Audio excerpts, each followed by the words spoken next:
Merry Christmas, you filthy animals, and a Happy New Year. How you doing? Now, speaking of a new year, we're on the verge of another decade. Yeah, this was a pretty interesting decade, and I thought, hey, why not take a look back at some of the games that I enjoyed this decade? Why do I keep saying decade? Probably because it's in the title of the video. But anyway, I'm gonna try and avoid remakes and collections, even though there was a lot of good ones. I'm gonna focus on games that were like new, for so to speak. There are a couple of games that are retellings, but well, it's kind of a key. The difference with those is that it's like, a remake is like when you take an old game, you remake it, basically just update the graphics and maybe add some new features and stuff. Where retelling is like you remake an old game, but you change the story somewhat. Like, you tell it differently, basically. Anyway, let's just get into it. First, we have Pokemon White, or Black and White, Gen 5, however you want to word it. Here comes the cat. But anyway, yeah, this was... one of the things I liked about this was that the post-game and National Dex aside, there was a brand new 150 Pokemon. So it was like, what was nice about that was like, it's like, okay, I don't have to think about, like, okay, when it comes to old Pokemon, like, it's like, alright, who's in it, who's not, who can I only get through the post-game National Dex and all that stuff. Like, all that aside, the core game itself was just 150 Pokemon. So, like, that's okay. Like, and I always, speaking of the Pokemon, because that's one of the things a lot of people, like, hate about this gen, was that there's a lot of weird designs. Like, there's Vanilla Ice, which is just an ice cream cone, and Trubbish, which is literally a bag of trash. But, something? Every single generation of Pokemon has weird designs. Take Gen 4, there was Drifbloom, which is a balloon, and Combee, which is a frigging honeycomb. Gen 1, Voltorb, literally a Pokeball with eyes. Diglett is, I don't know, a chicken nugget sticking out of a pile of dirt. Anyway, but this one had, like, the story, I think was... I've said this before, I think the story or plot in this was the best in the series. I've already talked about it a number of times in my video. The cat's trying to bite my watch because she wants me to pat her. But anyway, I'll try and sum it up a bit. Like, basically, long story short, was it Plasma? I always get them mixed up. Team Plasma and Team Galactic. Yes, Team Plasma. Galactic is Diamond and Pearl, or Gen 4, whatever. But Team Plasma is trying to trick everyone into releasing their Pokemon, or like, and then, it turns out, because they're like, oh, Pokemon are meant to be wild so they can be happy and free and stuff, and then it's like, turns out the leader is basically like, he wants everyone to release their Pokemon so he can be the only one who has Pokemon, or something like that. But yeah, overall, that was a great Pokemon experience. Like, one of my favorites. I think, my favorite will always be at Gold and Silver, and that's probably the close second. Next, it's Halo Reach. I remember, Marilla got this for me for my birthday back in 2011, and oh my god, the campaign was just... I literally played through the campaign in like I think like 3 days. I just couldn't put it down. It was so good. Like, so deep and everything. I think the cat's ears are going back as I'm talking right next door. Yeah. She looks like a rabbit. Anyway, watch her ears. Hello. Anyway, yeah, and it was funny. It was like, you have, like... I love how it's like... You're, like, the character you make, Noble 6, it's supposed to be basically you, and it's like you're the new guy, so the rest of the team is always kind of like... It, like, talks down to you and shit, and then it's like, over time they kind of warm up to you and stuff. Like, the first one to warm up to you is George, and he was, like, one of my favorite characters, and of course this is, like, speculation whether he's dead or not, but that's a whole other story. But yeah, the campaign of this was a blast, and the online moves, so much fun. It still is. Plenty of people still play this online. I remember my brother used to, like, plan nights where a bunch of us would play, like, a whole bunch of custom modes and stuff. Oh my god, it's such a blast. Now with everyone on different work schedules, it's hard to plan nights like that. Well, not even just work schedules, but, like, you got people starting families and things like that. Having kids and whatnot, So next we have Gears of War 3. Now, Gears of War 2 will always be my favorite, but out of the ones from this decade, I gotta go with 3. It's just, oh, it's so good. You know, I mean, 4 and 5 were good, but not 3 is better in my opinion. Like the campaign is awesome. The music is amazing. There's something hanging off of this. The cat's trying to bite my watch. but it's like the story was just so deep, and like I'll admit the character, like for the Dom's death scene. Like I know I'm not alone in this, because I've seen people in comment sections and videos and stuff. Dom's death scene literally made me cry. It was just because it was like part of it was just the build up. Like he's a guy that who's like your best friend of Marcus since the beginning. Like the first game, he spent so much with you, and then he sacrifices himself and stuff. And then when Marcus is his father at the end, it's such an emotional game, and the multiplayer was absolutely a blast. Because there's such a large variety of multiplayer modes between like co-op campaign and then like all the different versus modes, and there was horde mode and was it beast mode, I believe it was called. Not to be confused with Transformers Beast Wars, but yeah.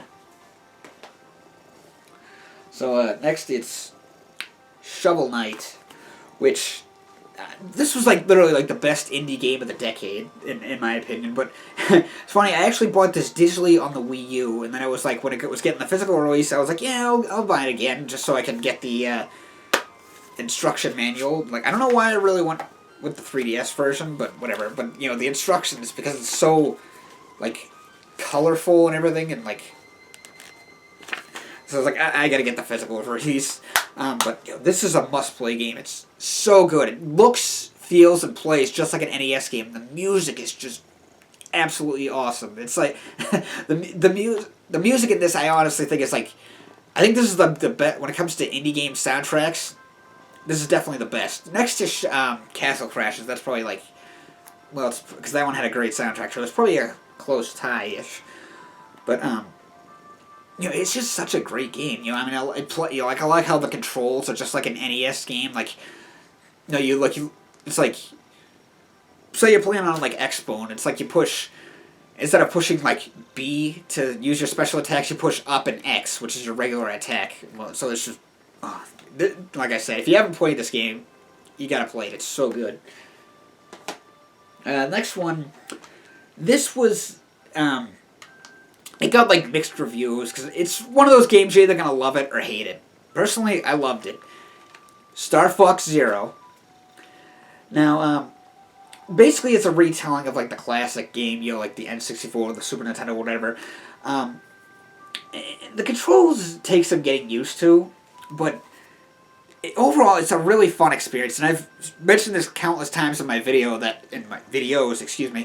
that I'm a big fan of replayability, and there was times with this game, hell, I even do it nowadays, like, sometimes I'll just play through a level, just not trying to unlock the medals, but just for the sake of replaying the levels, just because they're that much fun, like, and I've talked about this several times, like, every time I talk about this game, I think I literally mention this, is that my favorite level is definitely Sector B, where it's like you're fighting alongside Bill and the other dog fleet characters fighting over against the, like one of Andross's armadas or something, and then it's like a cat shows up, like, hey, let me get some of that action, and then Star Wolf shows up, and it's just like, it's awesome.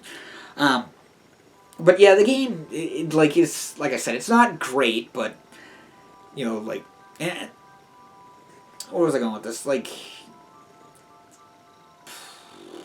the Andross at the end was really cool, but what the hell was I gonna say?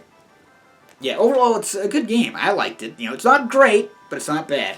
The campaign it doesn't take too long to beat and stuff like that. And there's, like, a couple of different like, vehicles and stuff that change things up a bit. Like, yeah. And hopefully, I'm dying to see a new Star Fox game come to the Switch. So I'm still wondering if, like, what they'll do is, like, will they do, like, a continuation of this?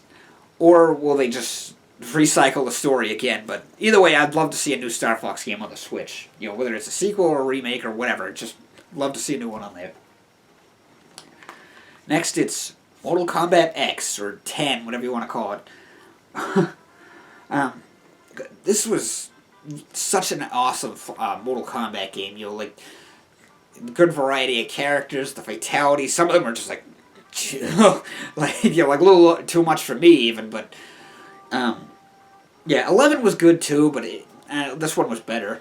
And just the story was really good. Like it's such a great variety of characters. All the DLC characters and stuff like, which I still don't have all of them, but yeah, that was. I think this was one of the first Xbox games I bought. Yeah, awesome game.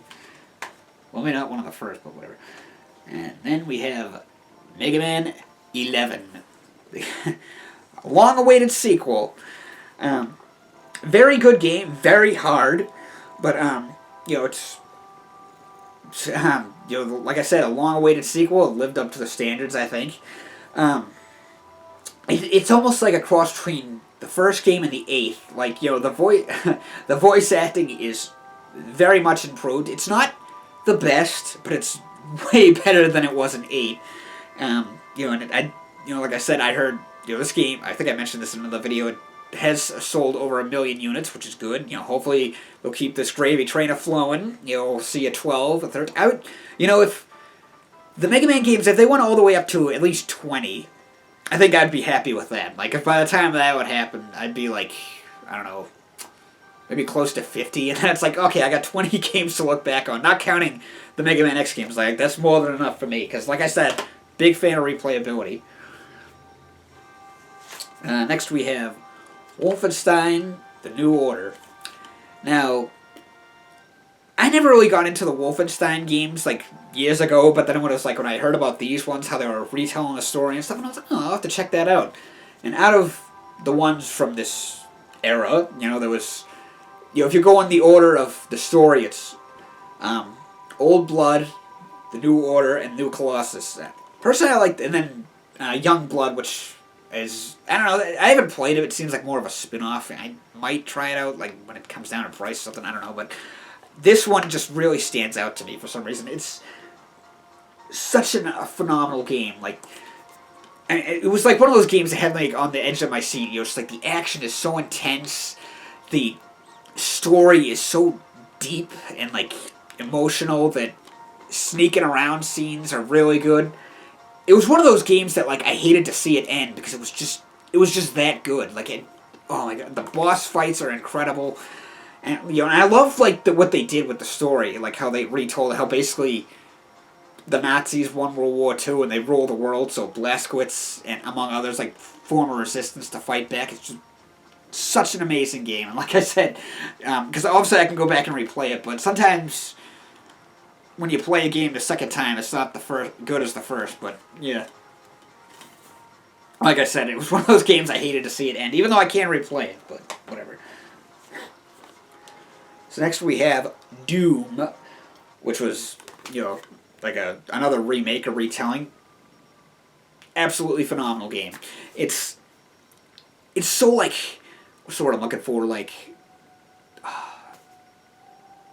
the hell's the word I'm looking for? Intense. Like it's so like has you on the edge of your seat, and you like it's like everything coming at you. It's oh my god, it's amazing. It's funny how far Doom has come. Like I mean, when you look back at the original game from the 90s, and it was like, that one did have was pretty graphic for the time. Most of the enemies you killed, they're just going, oh, whatever. But there were some ones that, like, the Cacodemon would, like, split open, and their entrails would pour out, or the Mancubus would, like, their skin would peel off. In this one, we can do all the different fatalities and everything, and you're like, or whatever the hell you want to kill them, overkills, whatever. And it's like, well, go back to the Mancubus, because they have, like, their organs on the inside out, which are explosive. You can like rip out their gut, shove it down their throat, and they blow up. Or the Pinky Demon, you can rip out one of their fangs and slit their throat. They're just, oh my god, it's so over the top. I still think the last boss, which they brought back the spider brain, whatever the hell you call it, that thing was terrifying in this.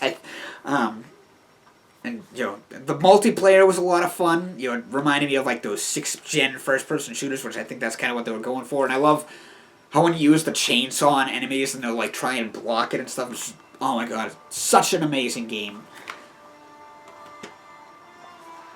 So then there's Smash Bros. Ultimate. I mean, yeah. You know, because that was the thing. Like Sakurai, he never wanted the games to be like too competitive and stuff, and that was